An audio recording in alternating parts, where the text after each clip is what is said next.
Good day and welcome back to the African Crypto Warlord show. Today we'll be looking over some XRP USDT.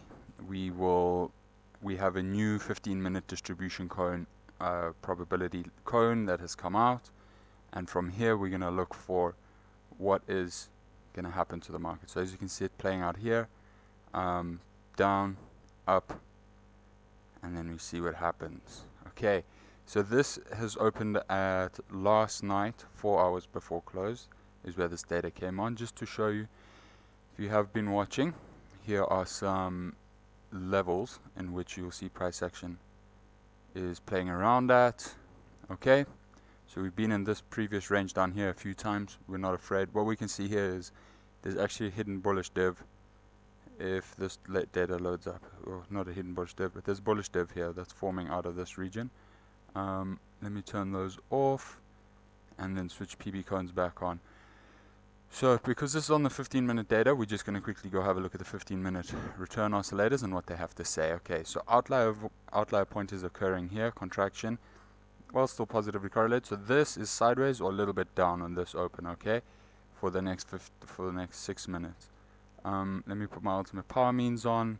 There will be your first wick if it breaks above here and turns this return oscillator around. So this will be the range for current price action. What we're going to do next is throw up our VRE levels. So we have a weekly VRE level, which we were discussing last night. When it prints, price action is going to want to come and go hunt weekly VRE levels. So this is the next mean reversion play to the upside, 3286. Our daily mean printed here, we held it and then we failed it. Okay, now we've hit our outlier points. We're going to go look up on the 30-minute, double up on time frames, and I'm just going to go up quick. Also sort of in its outlier event, looking like it is losing steam, contraction positively correlated. It would be quite hard to make that one a red candle, so let's maybe see if there's more continuation to the downside. We haven't had our red flash yet to tell us the sell is off, but this band is looking a bit tops. We're going to look for something that's mean reverting, and it will be our 5-day positive drift that is holding up the current market structure, okay, that we demarcated previously when we called the bears out to come and play, to come throw their biggest bags. Okay, so 5-day positive drift is what's pulling this up for today. Anyway, 45-minute, 90-minute, blue flashes are off on the 45-minute, confused. So volatility obviously got shook up with a lot of these candles, so we just go base off returns. As you can see, blue flash off. There we go, 90 minutes looking to hit super scalper next. So I'd say mean reversion on the 90-minute happens if we open and close the next candle above 3254, and then you look for some continuation to the upside. Let's go put it on the 3-hour. 3-hour also having its outlier event, as you can see here. We smoked this level, blue flash off, expansion to the downside though. So continuation I could see on the 3-hour. If we close below 3248, then we will have continuation. At least we'll have sideways here. We're not going to have continuation.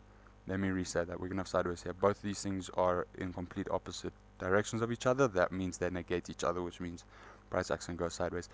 6-hour looking like it hitting an outlier whilst contracting in, was wanting to contract. We have had a mean reversion to the downside here. We have had outliers hit, blue flash off. Alright, so that's 5 hours until that closes. So now we're going to start looking to see what's like on the higher time frames. You're going to see things on the outliers and at the mean. And now this is what we're sort of fighting over for, right? So what you can see here is still confused.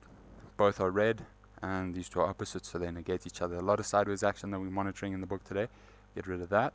There's your downward pump from your bearers. Okay, expansion also sideways. So volatility seems like it doesn't want to continue further down, at least for the next 3 hours, I'm gonna say, until stated otherwise.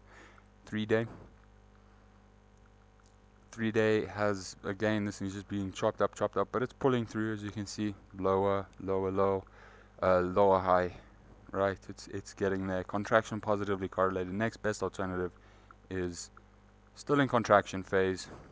It'll be a small red candle, and then what is that? 3 days prints in how long? 1 day and 12 hours from now. Okay, so maybe the next 3 days is going to be a bit sideways. If we keep the current candle close here, then we'll know for 3 days we're going to be sideways in here.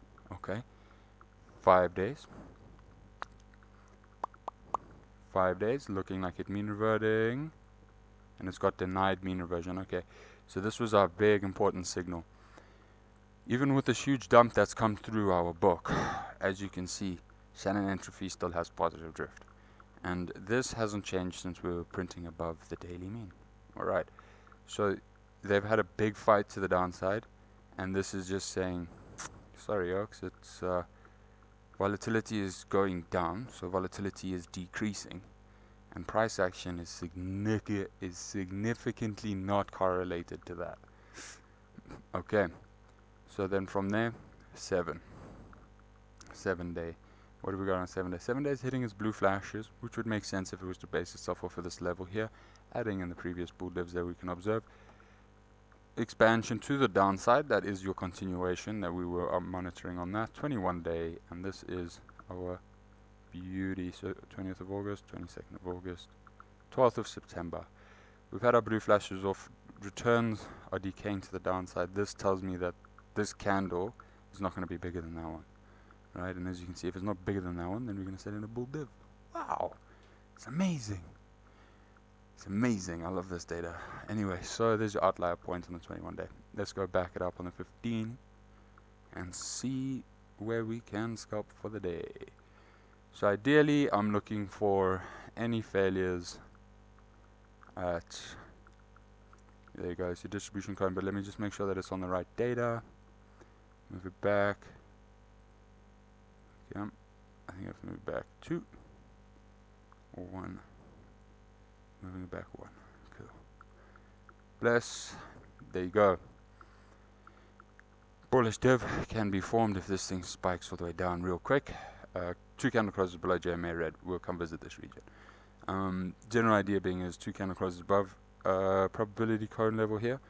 We're going to go try for the next probability cone. We have weekly means to the upside, and just for the general week's targets, we're going to say weekly targets are whatever this price is, 3287.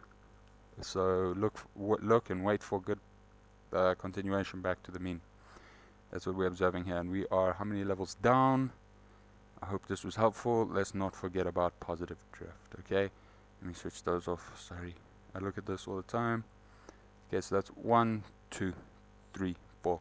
So what did we start it out with? We opened it, and we went up, down to, up 1, down to, up to 1, all the way down to 3, fail to 4, okay, fail to 5, fail to 7. 7 gets quite hard. Like, you get down there, you're more than likely going to get bought up. And then just off this 15-minute distribution cone, the lowest side you're going to get currently today, if it was to fall through the market, is 30 cents. We'll just say 30 cents. When it hits 30 cents, you'll definitely see mean reversion to the upside. But that is for another time. Your higher targets, if we do start closing 6-hour candle closes above here, 3315, which is how many percent away? We'll just do it from the top of this cone, because that's when it's in. So 1.89%. When you start closing 6-hour closes above here, we're going to start looking to add these numbers to our model. It won't be anything up here. Alright, anything up here in the 7th area. So 3455, 3477. I hope this was helpful, and I think there's a little bit of a scalp coming in here first to set in a div. Reverse wave trend can hold it, and VRE mean. There you go. Okay, so this will be the failure point. You close above here, you look for continuation to the upside. Close below the orange line, you're going to look for the failure, and you're going to go touch down here, and it's going to want to target this orange line again. Simple as that. I hope you guys have a good day further, and if you do like this information, please do like and subscribe. It really does make a difference. Thank you so much.